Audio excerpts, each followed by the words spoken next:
সবাইকে। আসসালামু আলাইকুম সবাইকে। আপনারা সবাই কেমন আছেন? আমি সাদে এসে মুড়ি খাচ্ছি। জি। আমি আলহামদুলিল্লাহ ভালো আছি। তোমাকে আমি গজল শোনাবো। আচ্ছা ঠিক আছে। বিসমিল্লাহির রহমানির রহিম। কুল্লু আল্লাহ ওয়াহাদ আল্লাহু সামাদ লাম ইয়ালিদ ওয়া লাম ইউলাদ ওয়া লাম ইয়াকুল লাহু কুফুয়ান আহাদ। কেমন হয়েছে? তোমরা সবাই মাশাআল্লাহ বলে দিলে।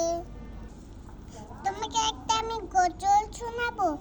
হাতে আমার তসবিহ পুরান, চোখ দুইটা লাল, বইয়া চেনে রাজন শুনে হয় মাংস কান। হাতে আমার তসবিহ পুরান, চোখ দুইটা লাল, বইয়া চেনে রাজন শুনে হয় মাংস কান।